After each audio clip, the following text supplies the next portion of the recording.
Last class में हमने किया था ऑथर्स के बारे में, वाल्मीकि जी के बारे में और तुलसीदास जी के बारे में हमने डिस्कस किया था। उनकी उनकी कैसी उनका जीवन रहा, वो पहले क्या क्या क्या क्या थे, उन्होंने कैसे भक्ति करी, कैसे भक्ति में आए और कैसे उन्होंने इतनी राम जी का चरित्र जो है उसका इतना सुंदर वर्णन किया।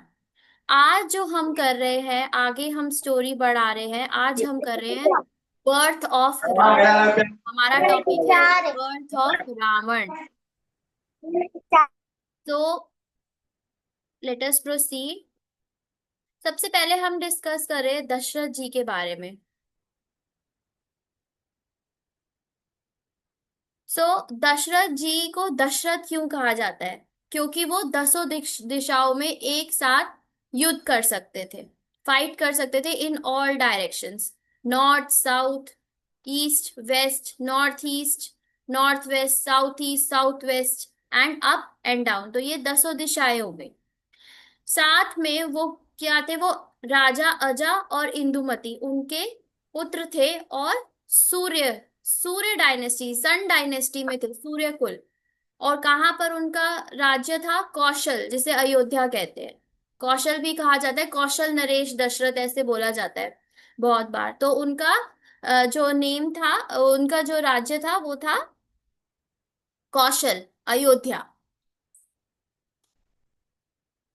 सो अब दशरथ, ये जो इंडिया में यहाँ पे ये अयोध्या है, अभी ये दशरथ जी का महल है। तो उसकी पिक्चर मैंने आपके साथ शेयर करी है। ये ऐसा दिखता है। एंड यहाँ पर अब राम सीता, राम लक्ष्मण जी, भरत और शत्रुघ्न, इनका टेम्पल है, मंदिर बन गया है यहाँ पे। तो this is the place in Ayodhya. अब दशरथ महाराज की पॉपुलर बिलीफ क्या है? दशरथ महाराज की कितनी बीवियां, कितनी वाइफ थी? कोई बताएगा मुझे? एनीवन? कितनी वाइफ्स थी? हरे कृष्णा। तन्वी माता जी, आप बताएंगी?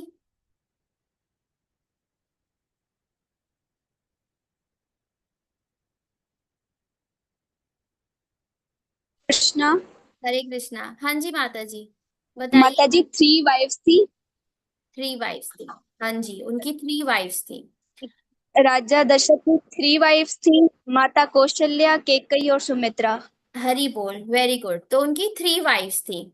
ये कौशल्या, कौशल्या जी, सुमित्रा जी और केकई। जो कौशल्या थी वो थी दक्षिण कौशल, कौशल से ही थी।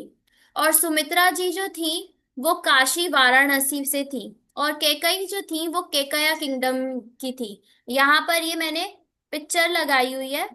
देखिए, ये जैसे ये जो मैप है इसमें नजर आएगा, जो ये पहले मैप था, यहाँ पर केकया देश था।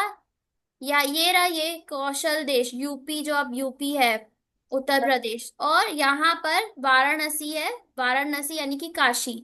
वो सुमित्रा जी वहां बिलोंग करती थी। आगे अगर हम अयोध्या कांड में जाते हैं, रामायण के चैप्टर 34 से वर्स नंबर 10 से 13 में कुछ श्लोक है, वो मैं पढ़ती हूँ और फिर हम उसका अर्थ समझेंगे।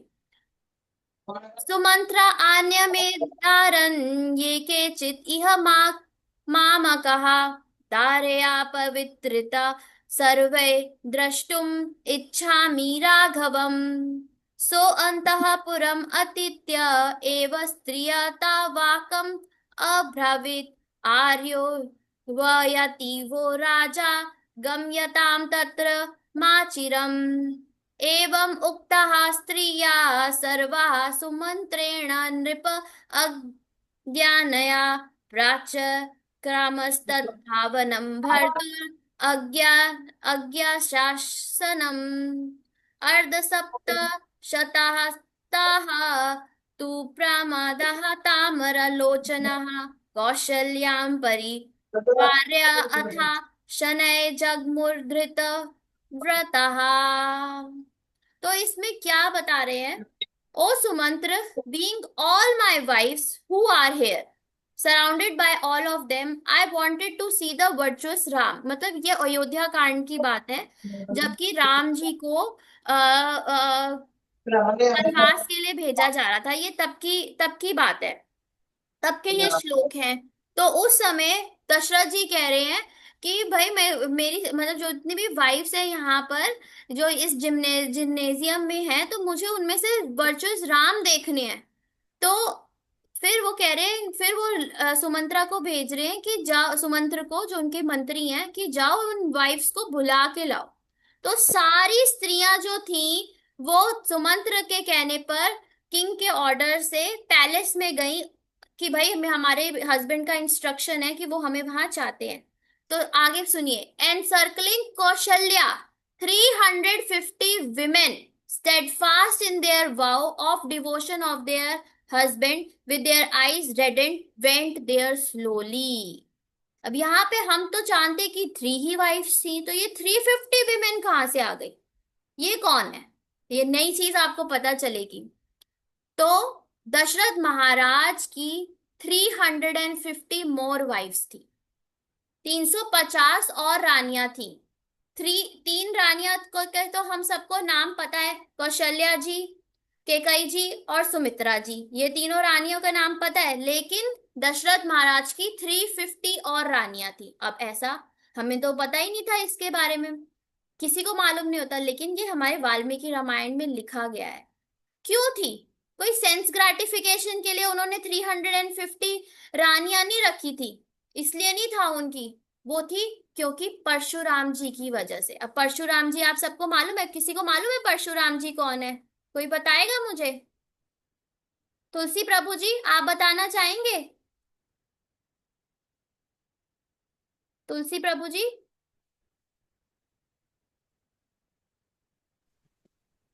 जी। हाँ जी, आप बताना चाहेंगे परशुराम जी कौन है? कौन बता रहा है?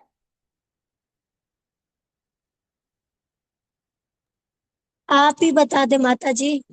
अच्छा, तो परशुराम जी भी भगवान के अवतार हैं। जो 10 अवतार है ना भगवान जी के, उसमें एक परशुराम जी भी आते हैं। ये शक्तावेश अवतार है। और ये हुए थे क्योंकि उस समय क्या था कि क्षत्रिय जो है वो बहुत ज्यादा रजोगुण में आ गए थे। तो इन्होंने 21 बार क्षत्रियों का नाश किया था, जो क्षत्रिय गलत है। तो इन्होंने 21 बार क्षत्रियों का नाश किया था। तो क्या होता था, ये सिर्फ तब नाश नहीं करते थे जब किसी का विवाह हो रहा हो, शादी हो रही हो, तो उस समय ये उसको नहीं मारते थे, उस क्षत्रिय को।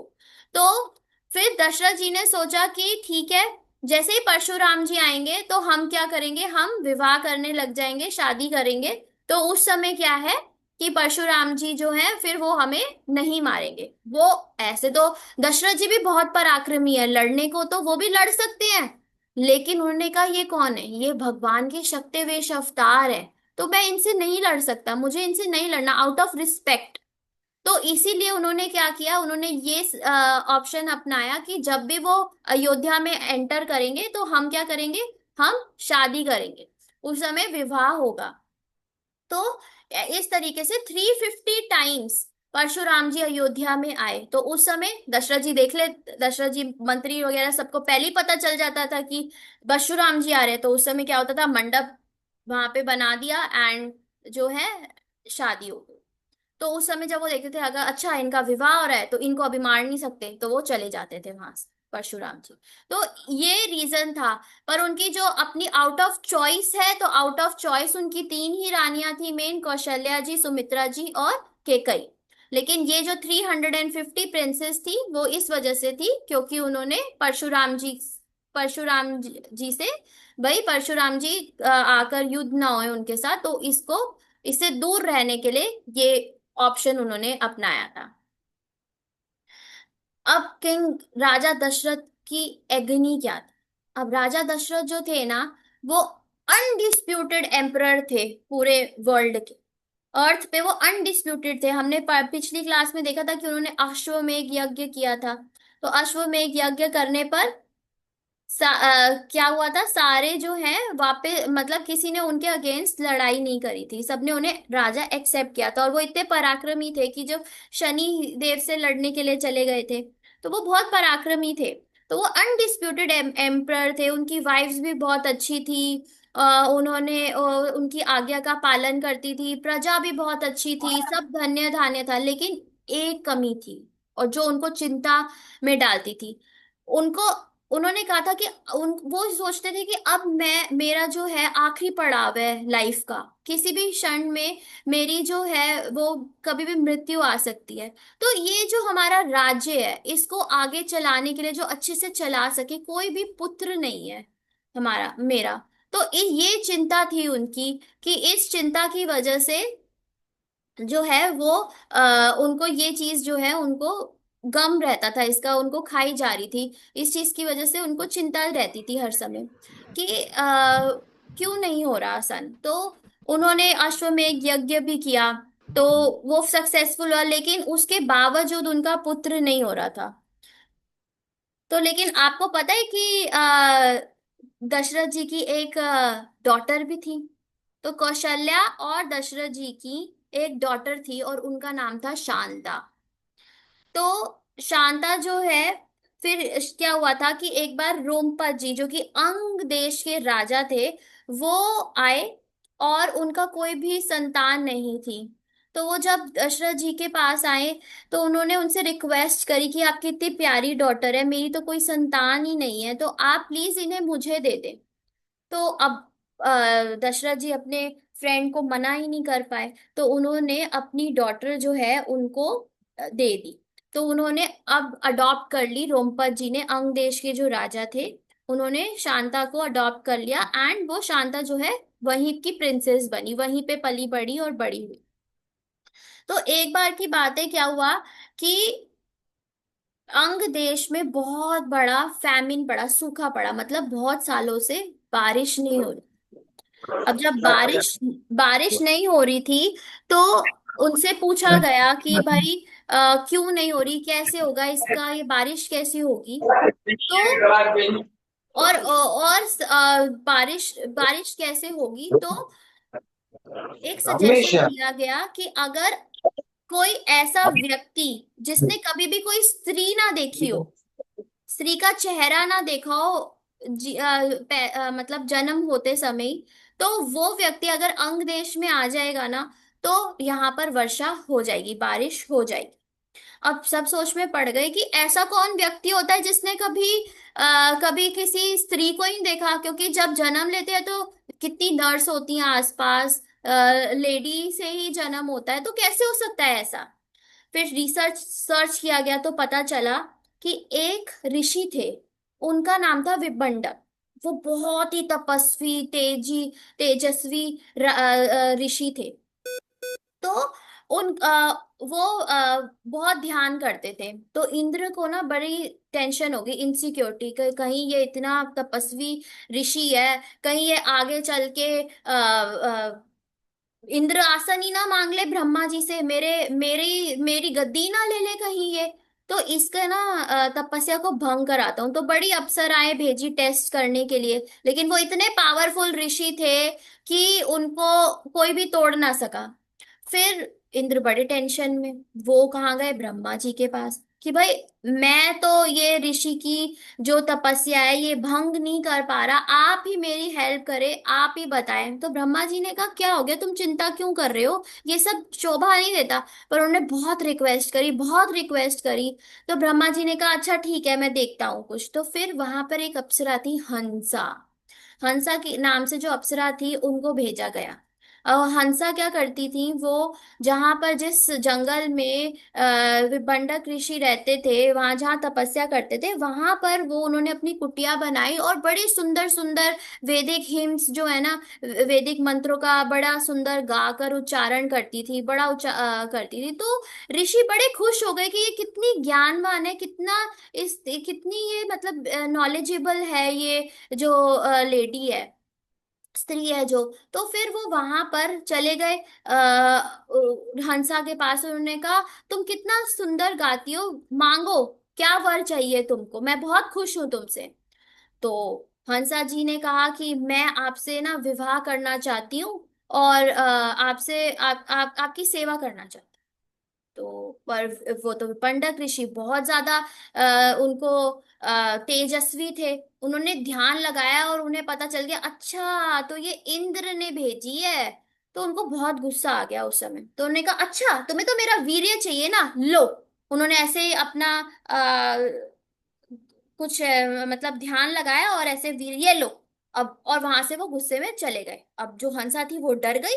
उसने कहा कहीं ये मेरे मुझे कोई श्राप ही ना दे दे। उन्होंने क्या किया, वहां पे एक हिरणी थी और हिरणी को फटाफट वो वीर्य जो है उसको दिया, उसके गर्भ में धारण कराया और वहां से चली गई। अब क्योंकि ये इतने पावरफुल स्ट्रॉन्ग तपस्वी ऋषि थे, तो वो हिरणी ने उसी समय एक संतान जो है वो उत्पन्न कर दी। अब ये विपंडक ऋषि की संतान थी वो। और हिरणी ने जैसे ही वहां पे उत्पन्न हुआ, जन्म दिया, और वहां से अब हिरणी कोई ऐसा तो है नहीं कि बच्चे का लालन पोषण करेगी। हिरणी जो है वो वहां से चली गई। अब एक बच्चा रोए, छोटा बच्चा है वो तो रोएगा ही। विपंडक ऋषि कहे कि ये कैसे बच्चे की आवाज आ रही है, कौन है। उन्होंने ध्यान लगाया तो उन्हें पता चला कि ये तो मेरा ही पुत्र है। वो वहां गए। अब जो यहाँ पे ये जो पुत्र हुए थे, क्योंकि ये विपंडक ऋषि एक ह्यूमन थे, तो ये ह्यूमन बर्थ हुआ था, ह्यूमन थे, लेकिन क्योंकि हिरणी के गर्भ से हुए थे तो इनके बहुत बड़े बड़े सींग थे। तो इनका नाम रखा गया ऋषि श्रृंगा, ऋषिया श्रृंगा। अब ये जो ऋषिया श्रृंगा थे, तो विपंडक ऋषि ने सोचा कि मैं इसे कभी माया से माया के नजदीक ही नहीं आने दूंगा, मैं इसे जंगल में ही रखूंगा, मैं इसे किसी और का एसोसिएशन दूंगा ही नहीं।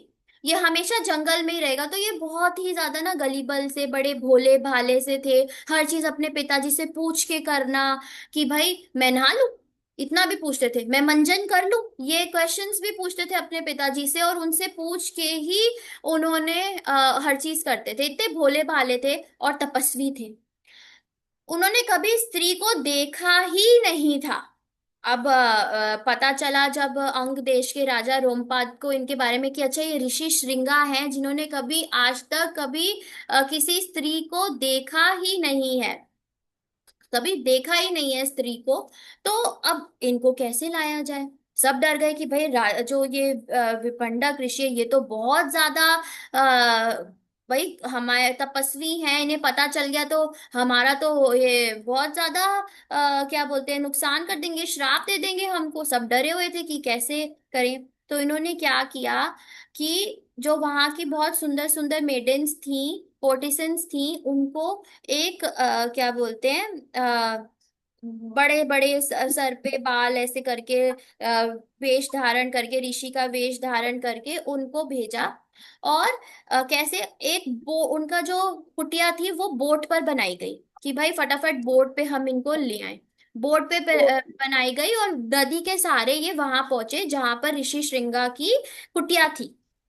वहां पर जब मेडिटेशन करने के लिए विभंडक ऋषि जाते, तो ये वहां आसपास घूमने लगे। अब जब फिर ऋषि श्रृंगा से मिले। अब ऋषि श्रृंगा को जब इनका स्पर्श हुआ तो उन्होंने कहा ये तो अलग ही फीलिंग आती है, अलग अलग ही है। मैं पिताजी से कभी टच होता है तो ऐसा तो नहीं होता, इनके साथ ऐसा क्या हो रहा है।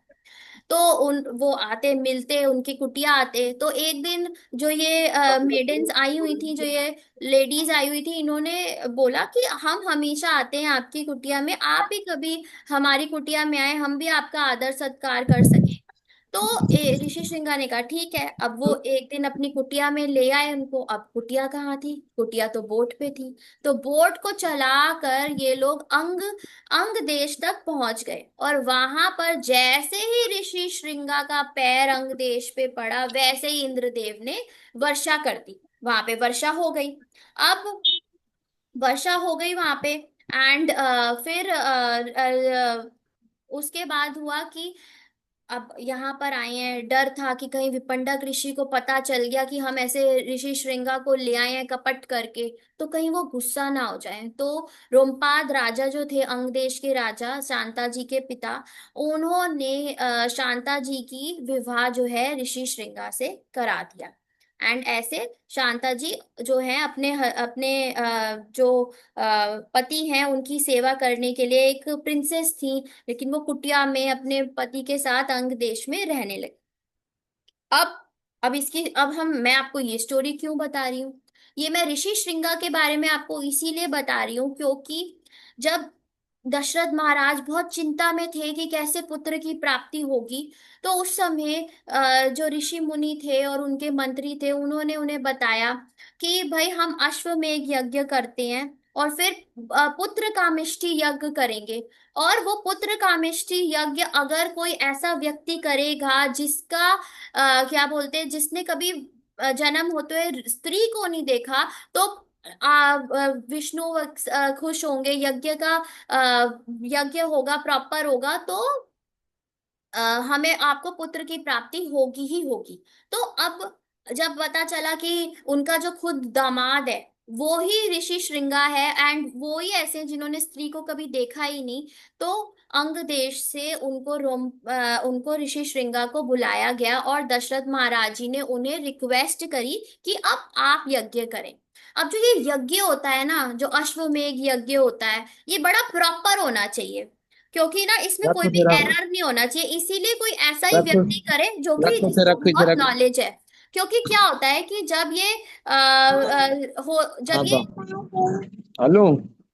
हरे कृष्ण, तो जब ये कंडक्ट कर रहे होते हैं ये अश्वमेध यज्ञ को, इसमें क्या होता है कि आसपास चारों तरफ ना ब्रह्म राक्षस घूम रहे होते हैं कि अगर कोई गलती होए ना, तो जो इसको कंडक्ट कर रहा है, जो इसको कर रहा है, जो करवा रहा है, उसको फटाफट वो खा जाते हैं। इसीलिए कलयुग में अश्वमेध यज्ञ जो है वो बैंड है।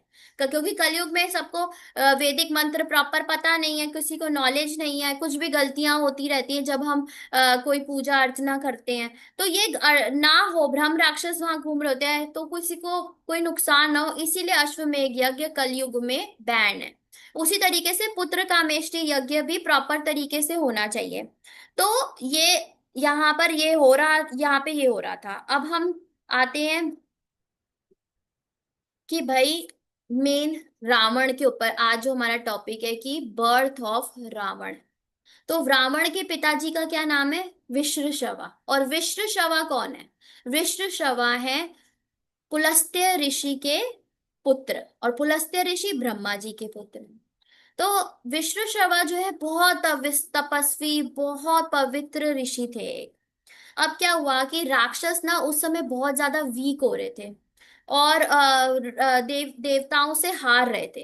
तो जो एक राक्षस था सुमाली नाम का, उसने ये सोचा कि भाई जब हमारे राक्षस बड़े स्ट्रांग होते हैं, लेकिन जो तेज होता है ना वो ब्राह्मणों में होता है। तो अगर किसी ब्राह्मण और राक्षस की संतान उत्पन्न हो तो वो कितनी स्ट्रांग होएगी। तो कोई भी देवी देवता जो है उससे जीत नहीं सकते, देवता जो है उससे जीत नहीं पाएंगे, और हमारे कुल को वही ऐसा ही पुत्र आगे बढ़ाएगा। तो सुमाली ने क्या किया, अपनी जो डॉटर है केकशी वो भेजी विश्रशवा के पास टेम्प्ट करने के लिए उनको कि भाई इनकी शादी हो जाए। अब कैकशी जो है वहां रोज जाती विश्रशवा के पास और उनको जो है अपनी अच्छी अच्छी क्वालिटीज दिखाती। तो विश्रवा ने कहा कि आप क्या चाहती हैं बताएं। तो उन्होंने कहा मैं ना आपसे विवाह करना चाहती हूँ और आपकी सेवा करना चाहती हूँ। पर अब विश्रवा तो इतने बड़े ऋषि थे, इतने ब्राह्मण, इतने बड़े, इतने तेजस्वी, तो उन्होंने मन पढ़ लिया केकशी का कि भाई ये ना एक पुत्र उत्पन्न करना चाहती है शक्तिशाली। तो उन्होंने कहा ठीक है, तुम यही चाहती हो ना, मैं आपसे विवाह करूंगा और पुत्र की भी आपको प्राप्ति होगी, लेकिन आपके पास जो भी पुत्र प्राप्त होंगे ना वो राक्षस ही होंगे, ब्राह्मण नहीं होंगे। तो केकशी और उनकी शादी हो गई। तो पहला पुत्र हुआ रावण। अब रावण, रावण का क्या मतलब? जो सबको रुला दे। और जैसे ही पुत्र प्राप्त हुआ, यहाँ पे फोटोग्राफ में नजर आ रहा है, उसकी 10 सिर थे, तो इसलिए उसका नाम दशानन भी था, और 20 भुजाएं। तो रावण का जन्म हुआ उसी समय वो इतना बड़ा हो गया। रावण का कोई बाल लीलाएं नहीं है, क्योंकि है ही नहीं, वो बाल कभी रहा ही नहीं रावण, वो उसी समय बड़ा हो गया। फिर दूसरा पुत्र कुंभकर्ण। अब कुंभकर्ण नाम क्यों पड़ा? क्योंकि उसके बहुत बड़े कान थे, कुंभ के जैसे। अब बड़े कान होते हैं किसी के, तो उसका क्या फायदा होना चाहिए कि भाई उसे ज्ञान ज्यादा मिले, वो सुन सके, ज्ञान ज्यादा मिले। लेकिन कुंभकर्ण के कान ही कुंभ जैसे थे कि उसको ज्ञान किस चीज का था? भौतिक चीजों चीजों को ज्ञान था उसको, लेकिन कोई ऐसा ज्ञान नहीं था। और वो बहुत ज्यादा खाता था, बहुत खाता था। तो फिर फिर बेटी हुई शूर्पणखा। शूर्पणखा का क्या मतलब है? इंग्लिश में वर्ड आता है ना शार्प, शार्प। तो वो आया ही श्रूप से है, श्रूप, शार्प। क्यों? इसके बड़े ही शार्प फीचर्स थे, बड़े बड़े नाखून, नखा मतलब नाखून, शार्प नाखून थे। तो बड़े शार्प फीचर्स थे। ये भी बिल्कुल राक्षसी जैसी ही थी। इनके अंदर भी कोई क्वालिटीज नहीं थी, मन की बड़ी काल मैली थी। तो जब कैकशी ने देखा कि ये कैसे उत्पाती बच्चे हुए हैं मेरे, तो वो जाके विश्वश्रवा से बात करी। तो विश्वश्रवा ने कहा, मैंने तो आपको कहा ही था कि आपके जो पुत्र जो नालो है वो जाए वो राक्षसी होंगे, आपके पुत्र राक्षसी होंगे, मैंने तो कहा था आपको ये बात। तो फिर उन्होंने माफी मांगी, मुझे माफ कर दीजिए, मैं अच्छी इंटेंशन से नहीं आई थी। तो उसके बाद जो पुत्र हुआ वो था विभीषण। विभीषण का मतलब जो बहुत ज्यादा भय में रहता हो। भय किस चीज का? भय इस चीज का कि मैं कभी हरि भक्ति से दूर ना हूं, मैं शास्त्रों का उल्लंघन ना करूं, मेरे से कोई गलती ना हो किसी को पूजने में। तो विभीषण हुए जो कि क्या थे? वो भक्त थे। अब विश्रवा थे, उनकी एक और वाइफ थी जिनसे जो फर्स्ट वाइफ थी उनसे उनका पुत्र हुआ था कुबेर। अब कुबेर कौन है? कुबेर है देवताओं के जो धन रखते हैं ना, धन को संभालते हैं, वो कुबेर है। तो कुबेर तो हमेशा से ही चाहते थे कि उनका अपनी स्टेप ब्रदर सिस्टर्स के साथ अच्छा रिलेशन हो। लेकिन रावण को कभी इंटरेस्ट नहीं था, रावण, कुंभकर्ण, शूर्पणखा ने कभी कुबेर के साथ कोई अच्छा रिश्ता नहीं रखा। लेकिन विभीषण के साथ उनके अच्छे रिलेशनशिप थे। तो एक टाइम पे क्या हुआ था कि जो फर्स्ट वाइफ और कैकशी थी ना, उनके बीच में जम नहीं रही थी।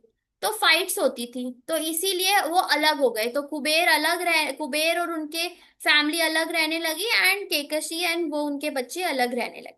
अब फिर कहा, लंका तो मतलब अभी उन्होंने लंका ली नहीं है, लेकिन लंका जो जगह थी कुबेर से ली थी रावण ने बाद में लड़कर।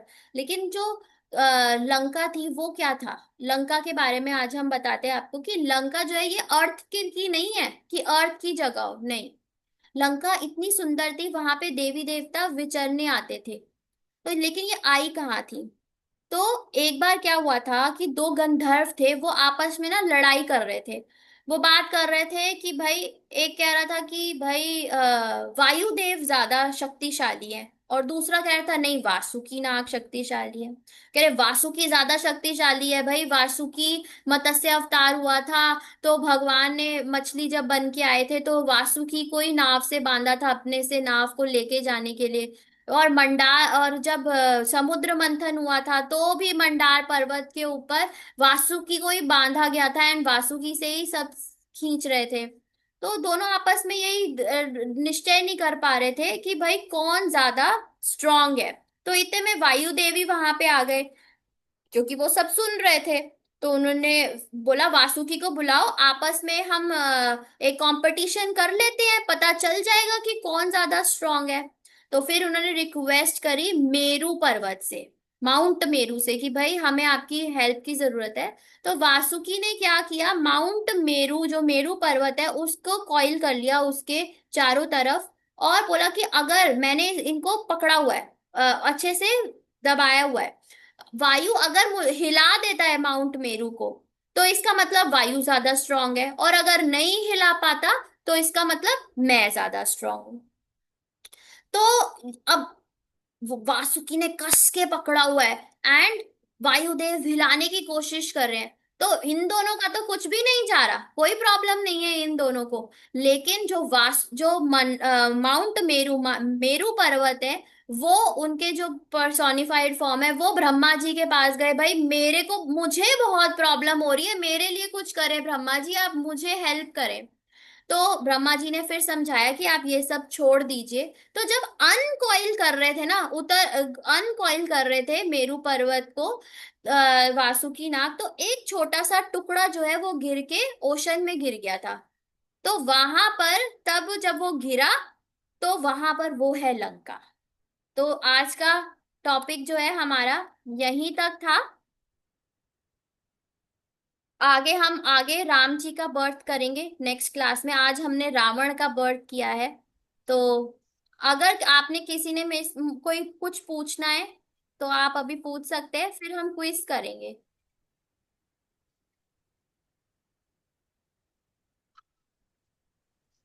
हाँ हरे जी। कृष्णा माता जी। ये लास्ट में रिवाइज करना लंका कैसे बनी, ये जो मेरू नाक करते हैं, उसको अनकॉइल करते हैं मेरू को, तो हाँ, उसके बाद क्या हुआ था? अनकॉइल जब वो कर रहे थे ना, तो एक छोटा सा मेरू का टुकड़ा जो है वो गिरा अर्थ के ऊपर, ओशन के अंदर। ठीक है, तो वो है श्रीलंका, वो है लंका। इसीलिए वहां पे त्रिकूट पर्वत है, 3 पर्वत है। जी जी, तो धन्यवाद। जिसमें सेंटर वाला जो ऊंचा पर्वत है, वहां पर रावण ने अपना महल बनाया था। तो ये है। तुलसी प्रभु जी, आप कुछ पूछना चाहते हैं? जी माता जी, हरे कृष्ण माता जी, हरे कृष्ण होली डिवोटीज। माता जी, प्रश्न ये है कि जैसे इसमें भी अभी बताया गया कि जो रावण के जो पिता थे हम्म। और उनकी माता थी, हम्म। उन्होंने पिता ने ऑलरेडी एक जो है ना वार्न कर लिया था उनको कि अगर इस वक्त अगर पुत्र की प्राप्ति होगी, अगर इस वक्त भोग होगा या फिर हम कह लें मैटिंग होगी, तो उसके जो है नतीजे में असुर पैदा होंगे। This is same like shown in the movie in महाअवतार। उसमें भी यही बताया गया है कि जो महाअवतार जो हिरण्यकशिपु थे, उनके पिता जब एक योग यज्ञ कर रहे थे, तो उनकी माता, उन्होंने पुत्र प्राप्ति की जो इच्छा रखी थी। तो उस वक्त भी उनके हिरण्यकशिपु के पिता ने ये बताया था कि इस वक्त अगर पुत्र की प्राप्ति होगी तो वो पुत्र असुर होगा, कोई एक आम पुत्र नहीं होगा। तो और ये काफ़ी जगहों पे ऐसा दिखाया गया है कि ये होता है, लेकिन डज इट हैपन इन कलयुग, इन दिस टाइम? क्या जी, ये इस वक्त भी होता है? हरे कृष्ण जी प्रभु जी, आजकल बच्चे जो हैं वो आसुरी प्रवृत्ति के ही होते हैं मोस्टली। उनको पूजा पाठ नहीं करनी होती और गलत रास्तों पे जाते हैं। कितना मदिरा पान हो रहा है, क्लब्स में जाना है आजकल। बच्चों को संस्कार वाली बातें नहीं करनी, और गुस्सा इतना बढ़ता जा रहा है। तो ये सब आसुरी प्रवृत्ति तो है। तो अगर सही समय नहीं होता होता तो ये सब होता। और प्रॉपर हमारे सनातन धर्म में प्रॉपर संस्कार किए जाते हैं। जैसे गर्भ संस्कार होता है, फिर बच्चा पैदा होता है, अलग अलग संस्कार होते हैं, वो नहीं हो पाते। अब हमेशा यही कहा जाता है कि जब भी अगर आपको पुत्र या बेटी, जो भी आपको संतान उत्पत्ति करनी है, तो उससे पहले भगवान का जैसे 50 माला करनी चाहिए दोनों हस्बैंड वाइफ को। लेकिन ऐसा कुछ होता ही नहीं। तो जो मनोस्थिति होती है ना हस्बैंड की, वाइफ की, तो उस हिसाब से बच्चे जो है वो उत्पन्न होते हैं। तो हो रहा है आजकल। आजकल कितना गुस्सा है, कितना रोष है सबके अंदर, अपने पेरेंट्स की कोई बात नहीं सुनता। तो ये सब आसुरी प्रवृत्ति ही है प्रभु जी। एंड दूसरा, मैं आपको थोड़ा सा करेक्ट करना चाहूंगी। यहाँ पर समय के हिसाब से कोई मेटिंग की बात नहीं हुई थी। विश्रवा ने कहा था क्योंकि आपकी इंटेंशंस अच्छी नहीं है। आपकी इंटेंशन क्या है कि आपको एक शक्तिशाली पुत्र चाहिए जिससे देवताओं के ऊपर आप राज कर सको। तो ठीक है, आपको जो पुत्र होंगे वो राक्षस ही होंगे, उनके अंदर ब्राह्मण वाली कोई क्वालिटी नहीं आएगी, उन्होंने ये बोला था। और हाँ, वो वाली बात सही है, जब दिति और कश्यप मुनि ने उस समय जो टाइमिंग सही नहीं था, वो शाम का समय था और वो यज्ञ कर रहे थे, उस समय शिव जी के गण बाहर होते हैं और सही नहीं होता उस समय मेट करना। तो तब हिरण्यकश्यप और हिरण्ययाक्ष उत्पन्न हुए थे। वो केस था।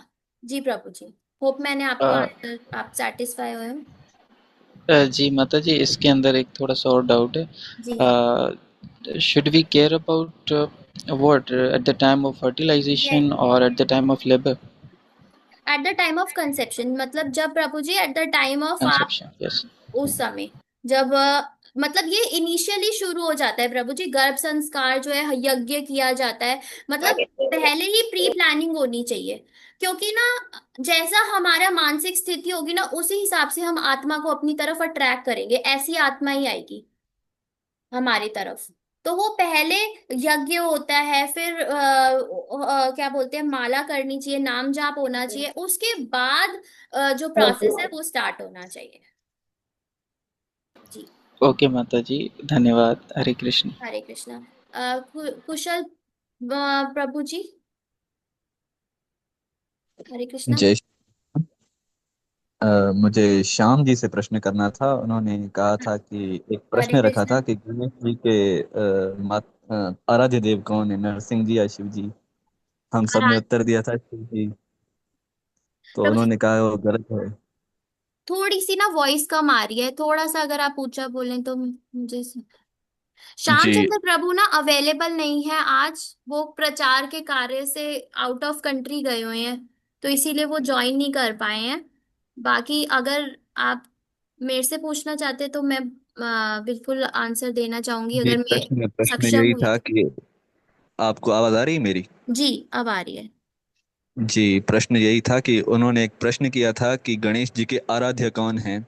जी। शिव जी हैं, नरसिंह जी हैं, हम सब ने शिव जी उत्तर दिया था, तो उन्होंने कहा वो गलत है, नरसिंह जी हैं। हम्म। जब हम शिव पुराण या स्कंद पुराण पढ़ते हैं तो पता चलता है कि शिव जी ही परम आराध्य हैं गणेश जी के। और गणेश जी ने गणेश्वर शिवलिंग बनाई थी, शिव जी के वो परम भक्त हैं। और वो उत्तर उन्होंने गलत कर दिया था श्याम जी ने। जी, वो तो वो हम क्योंकि वो जानना चाहते उनके हैं। पिता हैं और माता पिता भी भगवान स्वरूप होते हैं, तो वो रिस्पेक्ट है। लेकिन जब हम वो पढ़ते हैं ना, क्या बोलते हैं, ब्रह्म संहिता, ब्रह्मा जी ने जब सारा बखान किया और ब्रह्मा जी कौन है, ही इज द क्रिएटर, तो उन्होंने उसमें लिखा है कि गणेश जी ने ना अपने सर पर भगवान के पैर रखे हुए हैं और उसे पकड़ा हुआ है, और वो उन्हीं से, जो भी हम उनको कहते हैं ना विघ्न हरता, तो उन्हीं को रिक्वेस्ट करके वो विघ्न दूर कर पाते। तो तो ये इसमें ये तो गलत नहीं हुआ ना कि वो शिव जी के जो है भक्त नहीं है? भक्त भक्त और पूजना, अब हम तो भगवान माता पिता लेकिन को शिव भी। पुराण में उनको भक्त कहा गया है। हाँ प्रभु जी, वो शिव पुराण में कहा गया होगा, लेकिन ना जो बाकी जो पुराण हैं, जैसे हमारी भागवतम है, तो वो हर एक उसका थोड़ा लेवल होता है। अब जैसे वो मानी जाती है ज्यादा ऑथेंटिक मानी जाती है जो भागवतम है। ठीक है प्रभु जी। चलिए, जैसे कोई वो बात नहीं। तमोगुणी है शिव पुराण, और भागवतम जो है वो सतोगुणी है। तो ये आपको, और जैसे आप इसमें डिटेल में आएंगे ना तो और क्लियर होता जाएगा ये चीजें, और आगे तो समझ ये में आएगा। शास्त्र तमोगुणी है या शास्त्र तमोगुणी लोगों जी। के लिए है? जी, तमोगुणी लोगों के लिए है। ठीक है। और चलिए, धन्यवाद। जी प्रभु जी, और क्या होता है, ये कोई बुराई नहीं है। अब सबके अंदर ना सारी तरीके की क्वालिटीज होती है। अब हमारे अंदर भी कभी तमोगुण ज्यादा होता है, कभी रजोगुण ज्यादा होता है, तो कभी सतोगुण ज्यादा होता है। तो अब जो जिनके अंदर वो तमोगुण ज्यादा है, तो उनको वो चीज उस तरीके से समझाई जाएगी और समझ में आएगी। अब सनातन धर्म में यही पॉजिटिविटी है कि जिसकी जो कैपेसिटी है, जैसे अब सेकंड क्लास का बच्चा है, उसको सेकंड क्लास की पढ़ाई कराई जाएगी। जो टेंथ का है उसे टेंथ की पढ़ाई समझ में आएगी। तो उसी हिसाब से सनातन धर्म में भी ना हर एक लेवल के लिए हर उसी तरीके की बुक जो है वो अवेलेबल है, उसी तरीके की शिक्षाएं अवेलेबल है। तो जिससे क्या है कि मेन गोल क्या है, कृष्णा के पास पहुंचना। तो कोई भी पाथ पकड़ के वो कृष्णा के पास अल्टीमेटली पहुंच जाए, ये है। ठीक है प्रभु जी। धन्यवाद। अच्छा, एक प्रश्न ये था, अब हनुमान जी के जन्म का अध्याय कब लेके आएंगी? प्रभु जी अभी होगा थोड़ी जल्दी ही, नेक्स्ट या नेक्स्ट टू नेक्स्ट क्लास में हो जाएगा। चलिए, धन्यवाद आपका। जी, हरे कृष्णा। हरे कृष्णा माता जी। हरे कृष्णा हाँ जी, माता जी। माता जी, मेरा एक सवाल था कि भगवान राम ने माता सीता को क्यों छोड़ दिया था, जब किसी 2 बार छोड़ा था ना माता जी उस सिया माता को, हम्म, कि एक दो कहने पे भगवान ने राजधानी के लिए माता सीता को छोड़ दिया था, ऐसा क्यों किया? माता जी ये ना, अब राम जी जो थे ना वो पुरुषोत्तम कहा जाता है, एक ह्यूमन, एक एग्जाम्पल सेट करने के लिए और प्रजा को सर्वोत्तम रखने का उनका एक मोटो था। दूसरा, तो उस वजह से भी था। दूसरा एक बात ये कही जाती है कि जब जब राम जी की जो आयु थी ना, वहां से जो दशरथ जी का ना जल्दी जो है वो स्वर्ग सुधार गए थे, जल्दी जल्दी वो धरातल को छोड़ गए थे। तो जब ये एज शुरू हुई थी ना, तो वो अपने फादर की एज जी रहे थे, तो उस समय सीता जी को उन्होंने सीता जी जो है वो वहां चली गई थी। दूसरा, सीता जी की भी इच्छा थी कि वो फॉरेस्ट वगैरह ऐसे एरिया में रहना चाहती थी। तो ऐसे कई कई कारण हैं और लीला है भगवान की। तो वो बस एक मेनली उनका मेन मोटो था प्रूव करना कि एक उत्तम राजा कैसा होता है, राजा की ड्यूटीज क्या है, तो इस वजह से था। हरे ठीक कृष्णा है माता। जी। और कोई प्रश्न नहीं तो हम क्विज कर लेंगे अब। हरे कृष्णा, मैं लिंक शेयर कर रही हूँ क्विज का, आप क्विकली ज्वाइन करें।